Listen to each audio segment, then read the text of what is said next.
Hello friends, welcome back to the many video guys and my YouTube channel guys. Today when we are going to code guys Samsung phone setting guys, and today video data is guys nearby device scanning guy. How can we on in Samsung phone device? Friends, you want to own guys your nearby device scanning settings. So how can you own guys your nearby device scanning?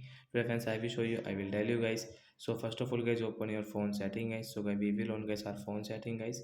After on phone setting guys, you can see this tab setting. So guys, open guys your phone search bar, and guys, we will search here guys nearby device scanning. So friends, you can see nearby device scanning, we will tap here, and we will tap here. So friends, you can see your phone will be scanned for device nearby and let you connect to them. So friends, you want to use guys your nearby scanning, so guys you can on, and friends you can use.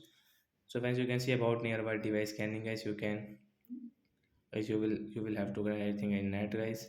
So friends, you can see your phone will be scanned for Bluetooth, even your phone will scan for device even when Bluetooth is turned off. So like that guys, you can on guys your nearby device scanning guys, and you can use.